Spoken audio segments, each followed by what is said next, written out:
Morning. So dito po dala natin ngayon itong Caterpillar 320B natin. Kailangan naantay natin yung driver nitong truck at nakaharang.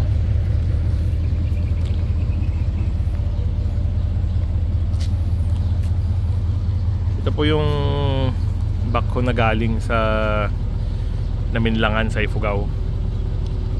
So dadalhin natin dito sa yarda natin para mas magawa. E20 ba? Hindi ko pa talagang na-check ang classification po ng 320, pero parang 1 cubic po yata ito. So ang plano is ayusin ng mabuti, i-repaint. Kita nyo po yung mga hose doon, medyo talagang palitin na yon. And po, mga cracking na ganyan, palitan na po yung mga ganyan kasi pwedeng mag-fail yan anytime. Okay, so pakita ko po sa inyo mamaya habang binababa. So sa ngayon nantay lang yung driver dito, nakahambalang po, alanganin kasi medyo malalim po rito. Baka tumagilid, mag-shift lahat ng weight dito.